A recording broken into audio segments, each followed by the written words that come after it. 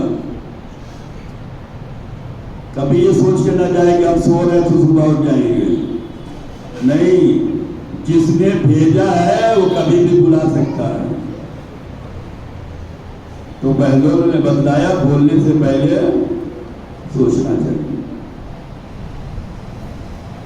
تو اہل بیت کی شان میں بولنے سے پہلے سوچنا چاہیے. یادگاری کا موسم ہے، یادگاری کا ماحول ہے، یادگاری کے ایام ہیں. یہ کسی کی قربانی کو یاد کیا جا رہا ہے. یہ ہماری محبت ان سے ہے، یہ ایمان کا جذبہ ہے، یہ عقیدے کا معاملہ ہے. اس پہ یزیدیوں کی طرح سے تیر لے کے نہ کھڑے رہنا. کہاں جا رہے ہو؟ ہم غم حسین منانے جا رہے ہیں، ہم یاد حسین منانے جا رہے ہیں، ہم کربلا والوں کی مظلومیت منانے جا رہے ہیں. بولنے سے پہلے سوچ لینا. اور کئی مجلسوں میں برابر کہتا رہا ہوں نماز ہماری اور عزاداری، لیکن کہتا تو ہوں لیکن بتا نہیں پایا ابھی تک. جو نماز میں پڑھتے ہیں وہی مجلس میں ہوتا ہے. نماز میں پڑھتے چلے گئے، سمجھ نہیں پائے، اور مجلس میں جو ہے اپنی زبان میں ہو رہی ہے، اردو زبان میں ہو رہی ہے، ہندی زبان میں ہو رہی ہے، تو سب سمجھ میں آ رہا ہے. لہذا یہاں سب سمجھ میں آتا ہے، وہاں کچھ سمجھ میں نہیں آتا. جبکہ وہاں جو ہوتا ہے وہ یہی ہوتا ہے، اور یہاں جو ہوتا ہے وہی وہ وہاں ہوتا ہے. فرق اتنا ہے کہ واجب بنا کے وہاں کرایا جاتا ہے، روزانہ 5 مرتبہ تمہیں کرنا ہے، اور یہاں مستحب پہ چھوڑ دیا جاتا ہے، جب چاہو کر لو. ہے یا نہیں ہے؟ وہاں واجب کرا کے کہ نہیں پڑھو گے تو حرام ہے، گناہ، ایک کبیرہ ہے، ایک واجب چھوڑا ہے، کرنا ہی کرنا ہے. اور اتنا اہم ہے کہ اگر یہ قبول تو سب قبول. تو وہاں واجب بنا کے پڑھوا رہا ہے. کیا پڑھوا رہا ہے؟ وہی سورہ الحمد جسے ہم ہٹا نہیں سکتے. وہی سورہ الحمد سمجھ جاؤ تو پورا قرآن سمجھ لو گے. سورہ الحمد اگر سمجھ گئے تو تمام آسمانی کتابوں کا علم سمجھ میں آ جائے گا. اگر سورہ الحمد سمجھ میں آ گئے تو پوری نماز سمجھ میں آ جائے گی. سمجھو سورہ الحمد کو. بچوں کو تو رٹا دیا ہے، ہم خود روزانہ پڑھ رہے ہیں. کیا ہے؟ بسم اللہ الرحمن الرحیم. اللہ کے نام سے شروع کر رہا ہوں جو رحمان ہے رحیم ہے. کتنی تعریف اللہ کی آپ نے. اللہ کی تعریف کر رہے ہیں. مجلس سے کیا ہوتا ہے؟ سب سے پہلے خطبہ ہی ہوتا ہے، وہ بھی اللہ کی حمد سے، اللہ کی تعریف سے ہی ہوتا ہے. نماز میں بھی بسم اللہ الرحمن الرحیم اللہ کے نام سے، مجلس میں بھی بسم اللہ الرحمن الرحیم اللہ کے نام سے. کون اللہ؟ اس کے اتنے صفات ہیں، اتنے نام ہیں. وہ قہار ہے، جبار ہے، ستار ہے، سب ہے. کہا نہیں وہ سب چھوڑو، اس کے رحم و کرم کو دیکھو. وہ جبار تو ہے، وہ قہار تو ہے، لیکن یہ سب نہیں. ڈر جاؤ گے. کسی سے اگر قریب ہونا ہے تو محبت سے، پیار سے، ہمدردی سے. اللہ کی بارگاہ میں کھڑے ہیں تو اللہ سے محبت بڑھانی ہے تو بسم اللہ الرحمن الرحیم، اللہ کے نام سے شروع کر رہا ہوں جو بہت رحم کرنے والا ہے، بہت بڑا مہربان ہے. آپ قریب ہوئے اللہ سے. الحمدللہ رب العالمین. ساری تعریفیں اسی اللہ کے لیے ہے جو تمام عالموں کا پالنے والا ہے. جتنی بھی دنیا ہے، جتنے جہاں انسان پائے جا رہے ہیں، انسان کیا جاندار، نباتات، سب کا وہ خالق ہے، سب کا وہ پالنے والا ہے. کس کی تعریف کر رہے ہیں؟ اللہ کی.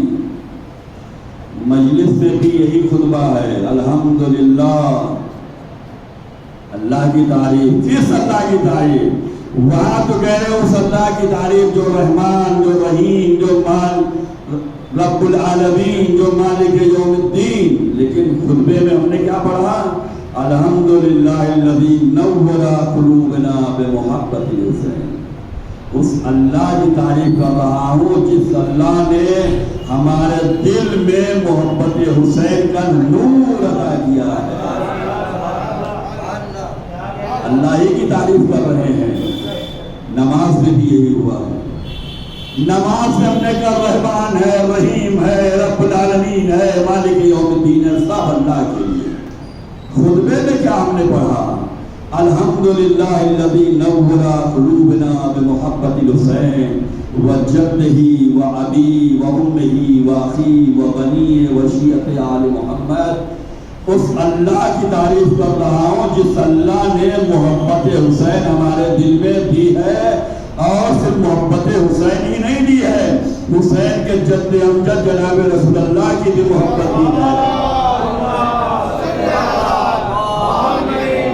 اور صرف رسول اللہ کی محبت نہیں دی ہے، مولا حسین کی ماں کی بھی محبت دی ہے، مولا حسین کے باپ کی بھی محبت دی ہے، مولا حسین کے بھائی کی بھی محبت دی ہے، مولا حسین کے بیٹوں کی بھی محبت دی ہے، اور مولا حسین کے چاہنے والوں کی بھی محبت دی ہے۔ صلوات پر محمد علیہ محمد۔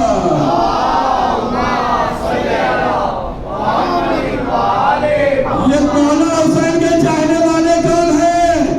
جن کے محبت کو ہمارے دلوں میں نور ہے، جس پہ ہم شکر خدا کر رہے ہیں، وہ کوئی اور نہیں ہے، یہی فرش حسین پہ بیٹھنے والے ہیں۔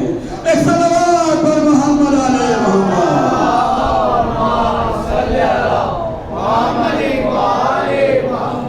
یہ سب اللہ کا شکر ہم نے کیا ہے کہ اللہ تیرا شکر ہے کہ تو نے مولا حسین، ان کے نانا، ان کے بابا، ان کی ماں، ان کے بھائی، ان کے بیٹے، ان کے چاہنے والوں کی محبت ہمارے دلوں میں ڈالی ہے۔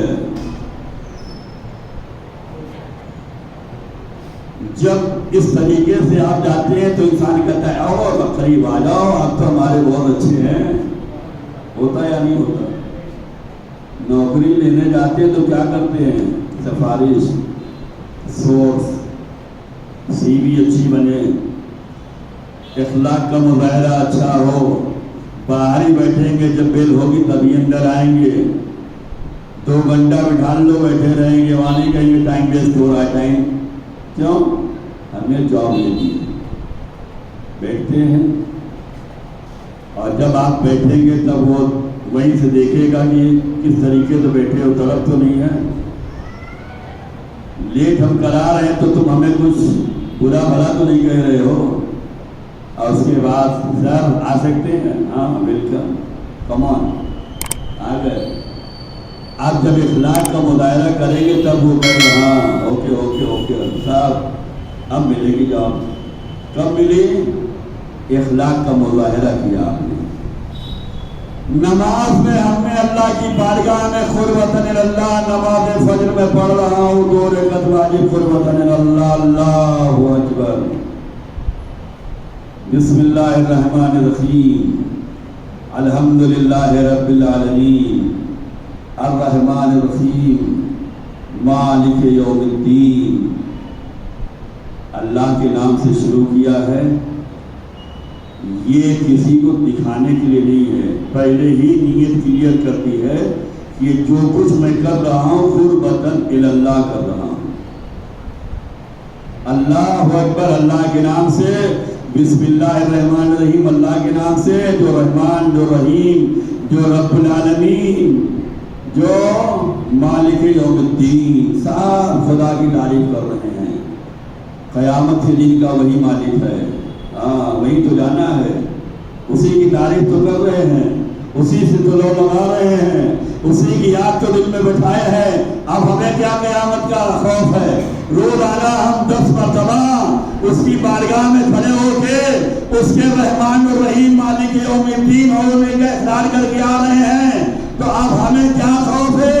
قیامت ہے، اتنی دوستی پکی ہو گئی، اب بندہ کچھ مانگتا ہے، ایاک نعبد و ایاک نستعین، پروردگار اتنی تعریف کی ہے، یہ عقیدہ رکھا ہے، یہ ایمان رکھا ہے، یہ عمل کر رہے ہیں، تو رحمان رحیم مالک یوم الدین، یہ سب ایمان ہے۔ ایاک نعبد و ایاک نستعین، اب یہ عمل ہے، تیری عبادت کر رہے ہیں، یہ عبادت جو کر رہے ہیں تو اس لیے کر رہے ہیں کہ تجھ سے کچھ مانگنے آئے ہیں۔ خدا کی بارگاہ میں جا تو مانگو۔ ہم نے ایک مجلس میں کیا تھا کہ اگر نماز پڑھا اور دعا نہیں مانگا تو وہ قبول نہیں کرے گا، اور یہاں سورہ الحم میں ہے ایاک نعبد و ایاک نستعین، ہم تیری عبادت کر رہے ہیں اور تجھی سے مدد مانگ رہے ہیں، مانگو اس سے۔ اچھا، کچھ مانگنے آئے ہو اللہ کی بارگاہ میں، واجب قرار دے کے تم سے ہم کہلوا رہے ہیں، کیا مانگنے آئے ہو؟ مانگنے کیا آئے ہو؟ روزی مانگنے کیا آئے ہو؟ عزت مانگنے کیا آئے ہو؟ جاب مانگنے کیا آئے ہو؟ شفایابی مانگنے کیا آئے ہو؟ دوستی کیا مانگنے آئے ہو؟ سب کے مانگ بھی الگ الگ ہیں۔ نوجوان کیا مانگے گا؟ روزی مانگے گا، شاباش، بہت اچھے ہیں آپ۔ ایک صلوات پڑھتے محمد آل محمد۔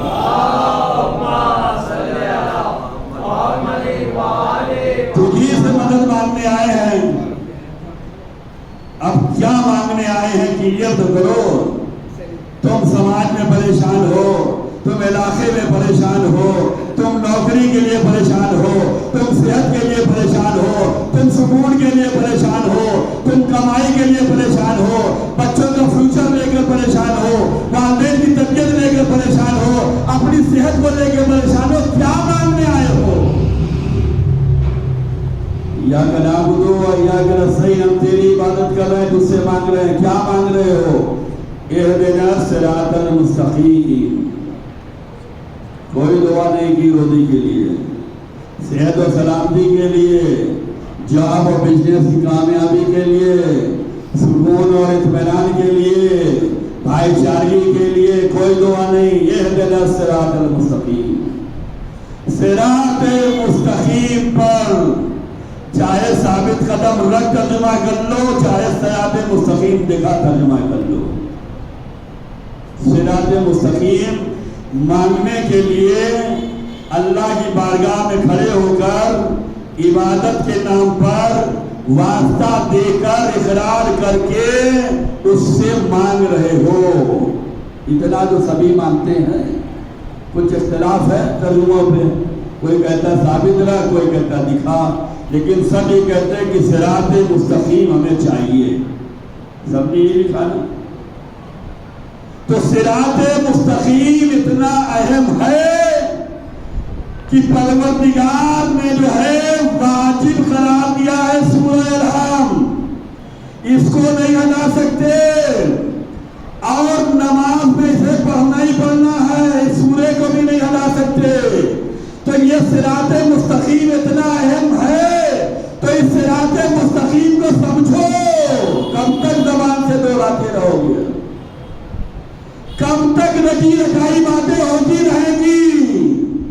کبھی صراط مستقیم کو سمجھو تو روزانہ 10 مرتبہ اللہ کی بارگاہ میں واجب قربتاً اللہ کہہ کے جو صراط مستقیم مانگ رہے ہو، ہے کیا؟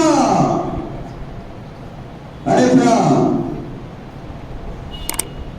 کوئی الحمدللہ کہتا ہے، کوئی آمین کہتا ہے۔ بچہ ابھی اس کا ایگزام ہونے والا ہے تو ان کے والد کہیں گے ہمارے بچے کے لیے دعا کریے، تو سب کہیں گے آمین، اللہ انہیں کامیاب کر دیں۔ کوئی بیمار ہے تو کہے گا ہمارے والد صاحب بیمار ہے، ذرا دعا کر دیں، تو کہیں گے آمین، اللہ انہیں شفا دے دے۔ کوئی جاب کے لیے پریشان ہے، مولانا دعا کیجیے جاب مل جائے، کہیں گے انشاءاللہ مل جائے، وہ کہے گا آمین، مل جائے گی۔ تو یہ آمین کب کہی گئی؟ ابھی اس کا ایگزام نہیں ہوا ہے، کامیابی کی دعا کرائی جا رہی تو کہا گیا آمین۔ وہ جاب کے لیے پریشان ہے، ابھی جاب ملی نہیں ہے، دعا کرا رہے ہیں تو دعا کے اختتام پہ کہا گیا آمین۔ والد محترم بیمار ہے، دعا کے لیے کہا گیا، دعا کرائی گئی، آخر میں کہا گیا آمین۔ اب بچہ امتحان میں پاس بھی ہو گیا اور کچھ مٹھائی اٹھائی لے کر آئے، مولانا ہمارا لڑکا پاس ہو گیا تو کہتے ہیں الحمدللہ رب العالمین، الحمدللہ ہمارا بچہ پاس ہو گیا۔ یہ الحمدللہ کب کہا آپ نے؟ جب وہ کامیابی اسے مل گئی، امتحان سے گزر گیا تو کہا الحمدللہ۔ جب تک امتحان نہیں دیا تھا کہا آمین، صحت جب تک نہیں ملی تھی کہا آمین، اب شفا یابی مل گئی کہا الحمدللہ اللہ نے شفا دے دی۔ جب تک نہیں ملی تھی مولانا دعا کرو تب تک آمین سے کام چل رہا تھا، اب وہ اس کو جاب مل گئی، خوشی خوشی آیا مولانا آپ کی دعا قبول ہو گئی، الحمدللہ جاب مل گئی۔ تو یہ الحمدللہ کب کہا؟ اب جو پڑھے اس سے ہم میں کوئی غرض نہیں ہے، ہم جب الحمدللہ پڑھتے ہیں، سورہ اختتام کرتے ہیں تو کہتے ہیں الحمدللہ۔ الحمدللہ ہمارا یہ بتلا رہا ہے ہم صراط مستقیم ہمیں مل گئی ہے، جس کی ہم روزانہ 10 مرتبہ دعا کر رہے ہیں، اس راستے پہ ہم ہیں الحمدللہ۔ اور جس کو تلاش جاری ہے وہ دعا کر رہا ہے مل جائے انشاءاللہ ملے گی۔ تو یہ اہدنا الصراط المستقیم اتنی دعا کرائی جا رہی اس کے لیے، اور اس میں اختلاف بھی ڈال دیا گیا کہ آمین کہنا ہے کہ الحمدللہ کہنا ہے۔ چلو کوئی مسئلہ نہیں ہے، سب اپنے نظریات پہ چلیں، کوئی کسی کو چھیڑے نہیں، کوئی کسی کو تکلیف نہیں دے، آپ اپنے راستے پہ ہم اپنے راستے پہ، لیکن اتنا اہم ہے تو سمجھو کیا ہے یہ صراط مستقیم ہے کیا؟ کہا صراط مستقیم اگر سمجھنا ہے تو چھوڑو اور آگے بڑھو، اسٹاپ نہیں ہو، پوری سورہ پڑھو۔ بھائی الحمدللہ ہمارے علماء کرام یہ فرماتے ہیں کہ نماز میں کوئی بھی سورہ آپ پڑھیں مکمل پڑھیں، جہاں آپ یہاں سے چھوڑے وہاں سے پکڑے تو بیچ میں گیپ ہو جاتا ہے، معنی مطالب بدل جاتے ہیں، ماحول بگڑ جاتا ہے، ایمان بدل جاتا ہے، عقیدہ بدل جاتا ہے، بات بگڑ جاتی ہے۔ آپ بات کرتے رہیں اس کے بعد پھر دوسرے ٹاپک پہ چل جائیں تو بندہ کہے گا بھائی آپ کہاں جا رہے تھے، کون سا موضوع تھا، بھی کہاں آ گئے، ٹاپک پہ رہیے۔ ارے یہ بات ختم تو ہونے دو پہلے، کیوں چینج کر رہے ہو؟ اچھا صراط مستقیم اتنا اہم ہے تو یہی پہ اسٹاپ نہیں کرنا ہے، پوری پڑھو۔ صراط الذین انعمت علیہم، یہ صراط مستقیم وہ راستہ ہے جس پہ پروردگار عالم نے نعمت نازل کی ہے۔ اچھا ان لوگوں کا راستہ ہے جس پہ اللہ نے نعمت نازل کی ہے، صرف اتنے کا نہیں، غیر المغضوب علیہم، ان کا راستہ نہیں ہے جن پہ غضب آیا ہے، اور غیر المغضوب علیہم ہی فقط نہیں کا وَلَضَّالِّينَ، ان کا بھی راستہ نہیں جو گمراہ ہو گئے ہیں۔ تو پتہ چلا کہ صراط مستقیم وہ ہے جس پر اللہ نے نعمت نازل کی ہے، یہ ہے صراط مستقیم، وہ نہیں ہے جو گمراہ ہو گئے یا جن پہ غضب الہی آ گیا۔ تو اس سے بڑھ کے تولہ کیا چاہیے؟ جو آپ 10 مرتبہ روزانہ نماز میں کر کے آ رہے ہیں، یہی اہل بیت کا تذکرہ مجلسوں میں ہوتا ہے، یہی اہل بیت کا تذکرہ مجلسوں میں ہے، وہاں صراط مستقیم پڑھایا جاتا ہے، یہاں صراط مستقیم کیا ہے بتایا جاتا ہے۔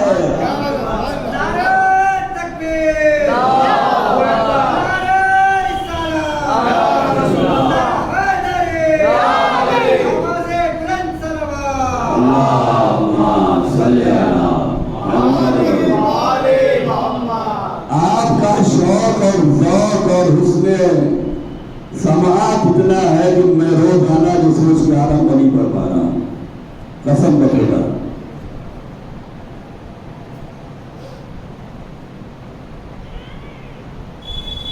تو جو 10 مرتبہ آپ روزانہ واجب قربتاً اللہ ذمہ داری کے ساتھ پڑھ کے آ رہے ہیں، وہی مجلس میں، وہی منبر پر، وہی فرض ادا پہ، وہی نام حسین پہ بتا دیا جاتا ہے۔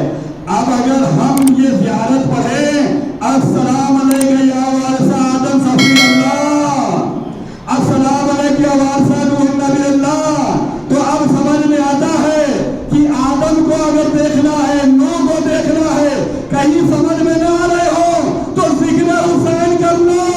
ذکر حسین آدم بھی بدلا دیں گے، نوح کو بھی بدلا دیں گے، ابراہیم کو بھی بدلا دیں گے۔ حسینیت زندہ باد، حسینیت زندہ باد، حسینیت زندہ باد، یزیدیت زندہ باد۔ تو صراط مستقیم کی دعا وہاں کی ہے، یہاں دکھا دیا گیا ہے کیا صراط مستقیم؟ تو صراط مستقیم کے بارے میں مفسروں نے یہ لکھا ہے، جس نے قرآن کریم کی تفسیر کی ہے اس نے صاف صاف لکھا ہے صراط مستقیم کا مطلب ہے علی کا راستہ۔ کسی نے لکھا اہل بیت کا راستہ، کسی نے لکھا علی کا راستہ، تو اس کا مطلب سمجھ میں آیا کہ علی کا راستہ معمولی راستہ نہیں ہے جس پہ ہر ایرا غیر آ جائے۔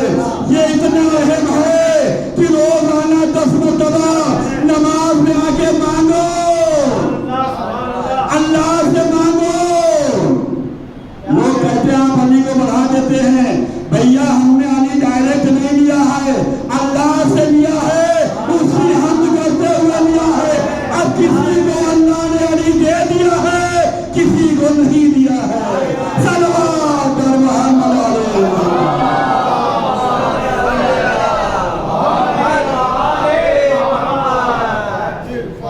صراط مستقیم علی کا راستہ ہے۔ تو یہ علی کا راستہ ایسے ہی مل گیا نہیں، صراط مستقیم علی کا راستہ اتنا اہم ہے کہ اس کے لیے روزانہ 10 مرتبہ وضو کر کے قربتاً اللہ کی نیت کر کے اللہ کو رحمان رحیم مالک یوم الدین رب العالمین ایاک نعبد و ایاک نستعین اتنے مراحل سے گزرو گے تب وہ دے گا، تب وہ علی دے گا۔ تو اس کا مطلب یہ ہے کہ علی اگر چاہیے تو خدا کی حمد و ثنا کرتے رہو، نماز پڑھتے رہو، خدا کی عبادت کرتے رہو اور اسی سے مانگو، اس سے کوئی نامراد نہیں جاتا۔ وہ جسے چاہے دے دے۔ تو اللہ روزانہ 10 مرتبہ آپ سے کہہ رہا ہے، آپ بڑے فضل سے، بڑی خیرت کے ساتھ، بڑے سکون کے ساتھ پڑھ کے آ رہے ہیں، وہی مجلس میں ہو رہا ہے، وہی منبر پہ بیان ہو رہا ہے، وہی سمجھایا جا رہا ہے۔ بس عزیزان گرامی، آج 4 محرم ہے۔ 4 محرم کو قاضی شرح نے قتل امام حسین علیہ السلام کا فتویٰ دیا ہے ابن زیاد کے کہنے پہ۔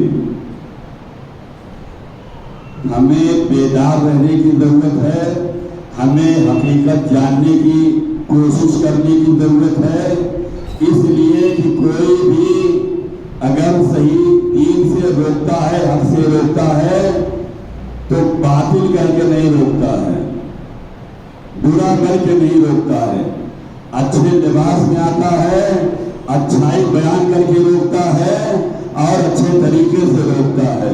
کوفے میں ابن زیاد بن کے نہیں آیا ہے، ابن زیاد کے لباس میں بھی نہیں آیا ہے، لباس چینج کر کے آیا ہے اور اس کے بعد کوفیوں کو اس نے پریشان کیا۔ اور اسی ابن زیاد نے قاضی شرح سے، قاضی شرح کا مطلب سمجھتے ہیں چیف جسٹس، جو وہ فتویٰ دے دے مانا جائے گا. اس نے فتویٰ دیا نہیں ہے، حکومت نے اس سے فتویٰ لیا ہے. یہ حکومت فتویٰ کیا لے رہی ہے کہ یہ عوام مانے گی نہیں. یہ وہ عوام ہے جس نے نبی اللہ مولا حسین سے کتنی محبت کرتے ہیں جانتی ہے. مولا حسین کس خاندان کے ہیں یہ قوم جانتی ہے. امام حسین کی کیا شان ہے یہ جانتی ہے. امام حسین کس درجے پہ ہے یہ جانتی ہے. امام حسین کے خلاف اگر ایسے ہی لے آئے تو یہ قوم تیار نہیں ہوگی. لہذا اس کو دین کے معاملے میں ڈالو، اس پر فتویٰ کا گلاف چڑھاؤ. چنانچہ ابن زیاد نے فتویٰ منگوایا اور اسی فتوے کو لے کر کوفے کے منبر پر آیا اور مجمع سے خطاب کر کے کہا دیکھو حسین نے بغاوت کی ہے اور ان کے خلاف علی شرح نے فتویٰ دیا ہے، ان کے قتل کا فتویٰ دیا ہے. اب اس میں جو جائے گا اس کو حکومت کی طرف سے انعام دیا جائے گا، اور جو اس فتوے پہ عمل نہیں کرے گا نہیں جائے گا لوٹ لیا جائے گا، مار دیا جائے گا، برباد کر دیا جائے گا. مجبور کیا گیا ہے کوفیوں کو. یہ کوفی خوشی نہیں گئے، جو مجبوری میں گئے تھے کہ اگر نہیں گئے تو لوٹے جائیں گے، کاٹے جائیں گے، مارے جائیں گے. ایک خوف یہ تھا، دوسرا یہ تھا کہ فوج میں جائیں گے انعام ملے گا. اور بیس کیا بنایا گیا؟ فتویٰ. اور فتویٰ کیا ہوتا ہے؟ آج فتوے کے نام پہ کیا نہیں ہو جاتا، فتویٰ بیس بنایا گیا قوم کو گمراہ کرنے کے لیے. جو الہی نمائندہ تھا اس کے خلاف لوگوں نے فتویٰ لگوایا، جبکہ فتویٰ تو اس سے لینا چاہیے تھا، اس کے فتوے پہ عمل کرنا چاہیے تھا.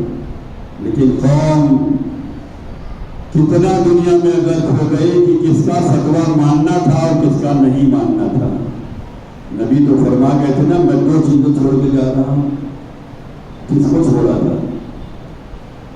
قرآن، اہل بیت کے قتل کا فتویٰ. ہونا تو یہ چاہیے تھا کہ اہل بیت جو کہتے وہ مان لیا جاتا. تو غلط استعمال ہوا فتوے کا بھی اور غلط استعمال ہوا منبر کا بھی. تو ہمیں بیدار رہنے کی ضرورت ہے.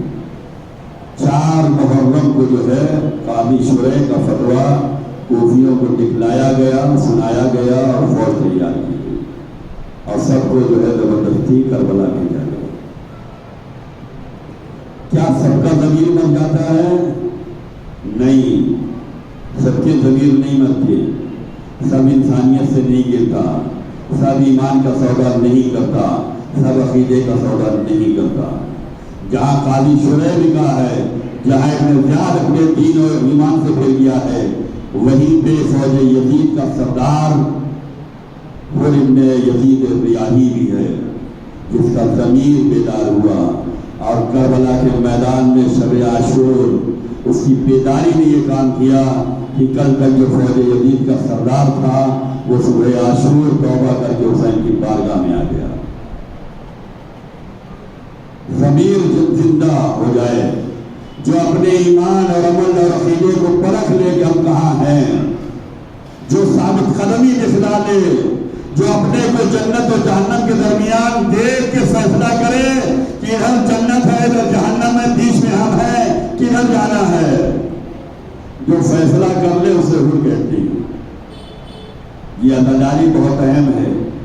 امام اپنے چاہنے والوں سے کتنا محبت کرتے ہیں. کربلا کے میدان میں 2 محرم کو مولا حسین پہنچ چکے تھے. 7 محرم سے پانی تمام ہو چکا ہے. 7 محرم سے بچے بھوکے پیاسے ہیں. پانی تو پہلے ہی سے بند تھا لیکن 7 محرم سے پانی بالکل نہیں ہے، بچے بھوکے پیاسے ہیں. 9 محرم کو جنگ کے لیے سب تیار ہیں، لیکن جب شب عاشور آئی ہے تو مولا حسین نے فرمایا کہ بھائی عباس 1 رات کی ان سے مہلت لے لو. مولا حسین کی نگاہ میں اپنا چاہنے والا اتنا عظیم ہے، اس کا امام اتنا انتظار کرتے ہیں کہ شب عاشور امام نے کہا ہے میرے بھیا پاس ایک رات کی ان سے مہلت لے لو۔ یہ امام نے مہلت کیوں لی ہے؟ عبادتوں کے لیے۔ عبادتیں تو امام ہمیشہ کرتے تھے۔ یہ موت سے نہیں ڈر رہے ہیں، یہ خوف موت نہیں ہے، یہ حر کے آنے کا انتظار ہے۔ ایک رات کی مہلت، ابھی تک حر نہیں آیا ہے۔ وہی تو حر ہے جس نے ہماری امامت میں نماز پڑھی ہے، وہی تو حر ہے جس نے ہمارے لگام پہ ہاتھ رکھا تھا تو ہم نے کہا تیری ماں تیرے غم میں بیٹھ جائے تو حر نے سر جھکا لیا تھا، نابینا کلمات ادا نہیں کیے تھے۔ یہ حر کی انسانیت تھی۔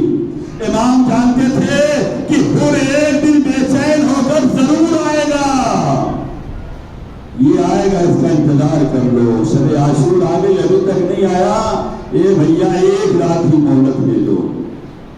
اور یہی شب عاشور تھی کہ حر پوری رات تڑپتا رہا، بے چین رہا، کبھی ادھر کبھی ادھر۔ یہ حر کو بے چین کس نے کیا ہے؟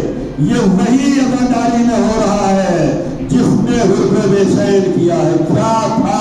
وہی عزاداری میں ہے۔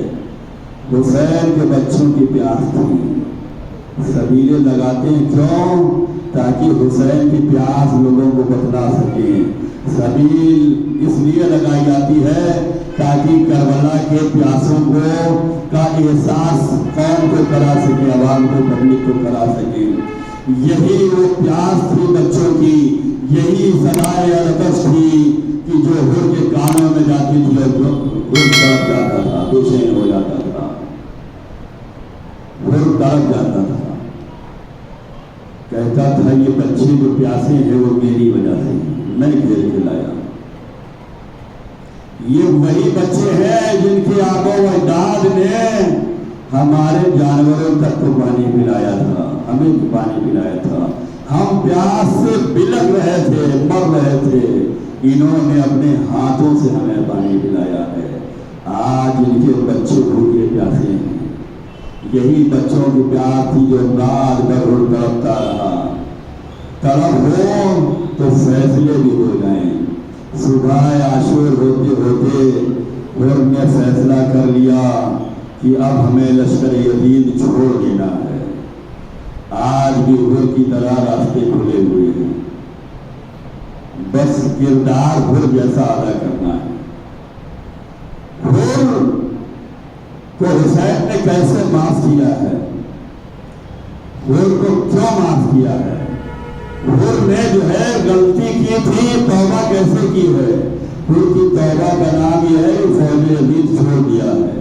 حر کی توبہ کا مطلب یہ ہے کہ جاہ و جلال، عہدہ، شہرت سب چھوڑ دیا ہے۔ حر کا مطلب یہ ہے کہ سرداری چھوڑ کے آ رہا ہے۔ حر کا مطلب یہ ہے قربانی کے لیے تیار ہو کے آ رہا ہے۔ حر کا مطلب یہ ہے کہ شہادت کے لیے تیار ہو کے آ رہا ہے۔ اتنی قربانیاں دے چکا ہے کہ اب مجھے یزید کی فوج میں نہیں رہنا ہے، اب مجھے سرداری نہیں کرنا ہے، اب مجھے عیش و آرام نہیں چاہیے، اب مجھے خزانے نہیں چاہیے، اب ہمیں دولت نہیں چاہیے، اب ہم اپنے گھر کے بارے میں نہیں سوچیں گے، ہمیں عیش و آرام نہیں چاہیے۔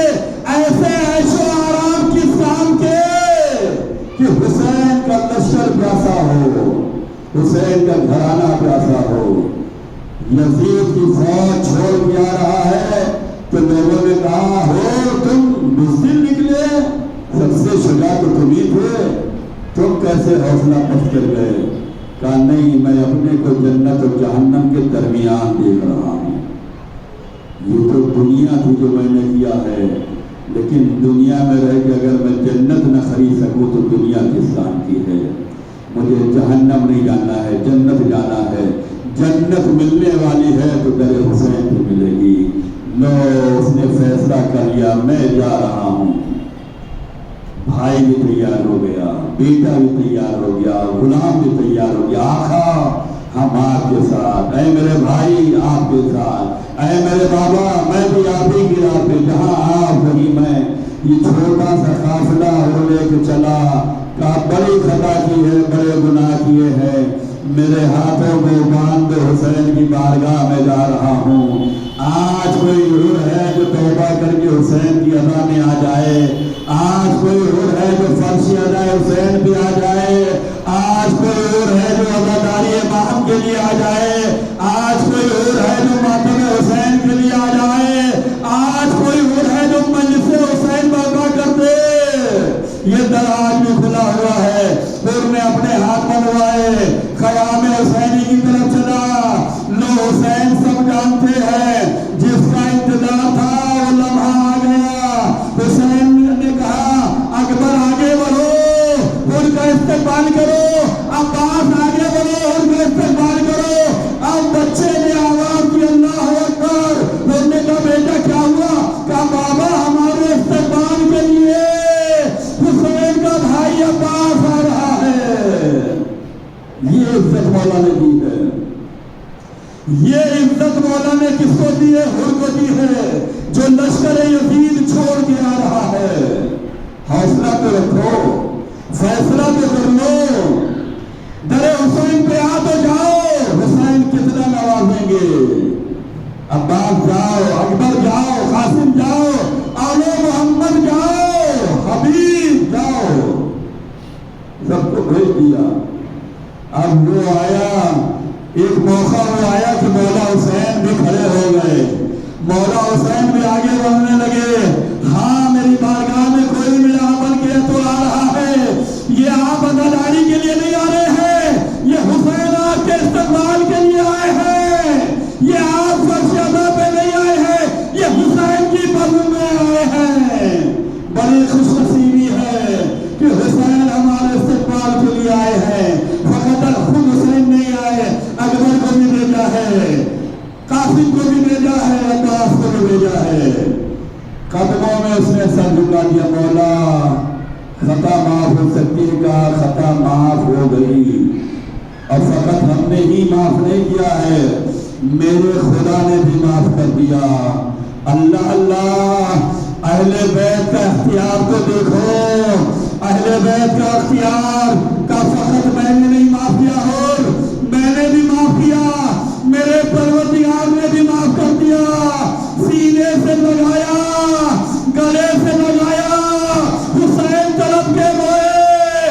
اے حسین شرمندہ ہے. کہا مولا کیوں؟ کہا جب تو دشمن بن کے آیا تھا تب تجھے پانی سے سیراب کیا تھا, آج محب بن کے آیا ہے. حسین اتنا غریب ہے, حسین اتنا پیاسا ہے کہ تجھے سیراب نہیں کر سکتا. مولا یہ امتحان ہے ہمارا, شرمندہ نہ کیجیے مولا, بس ہمیں سرخرو کر دیجیے. ہمیں پانی نہیں چاہیے مولا, ہمیں سرخرو کر دیں. کہا حر کیا چاہتے ہو؟ کہا اجازت دے دیجیے, میرے بچے کو اجازت دے دیجیے کہ میرے سامنے یہ آپ پہ قربان ہو جائے, یہ دین کی راہ پہ قربان ہو جائے, یہ حق پہ قربان ہو جائے, یہ سچ پہ قربان ہو جائے, یہ آل رسول پہ قربان ہو جائے, تاکہ ہم اس دنیا سے مطمئن جائیں کہ ہمارا بیٹا آل رسول پہ فدا ہو کے گیا ہے, حسین کے غم میں گیا ہے, حسین کا ساتھی بن کے گیا ہے. لو مولا نے اجازت دے دی. لشکر یزید سے آیا ہوا ان کا بیٹا جب لشکر یزید پہ حملہ آور ہوا تو فوج یزید ٹوٹ پڑی. ارے ابھی یہی نکل کے گیا ہے, اس نے فوج سے بغاوت کی ہے, اس نے ہم لوگوں کا ساتھ چھوڑا ہے. سب نے مل کے جو ہے ان کے بیٹے کو پھیر لیا. اور کچھ ہی وقت گزرا تھا کہ ان کا بیٹا زین سے زمین پہ آیا, اپنے بابا کو آواز دی, بس حسین فوراً میدان کربلا میں چلے. حر بھی چلا, حسین بھی چلے, لیکن کربلا یہ بتلاتی ہے کہ باپ سے پہلے میرا مولا پہنچ گیا. اور حر کے بیٹے کا سر اپنے دانوں پہ رکھا. حر پہنچا, مولا یہ آپ کیا کر رہے ہیں؟ کہا غلام کا سر اور کہا آقا کا پہلو. امام نے کہا نہیں, وہ اسے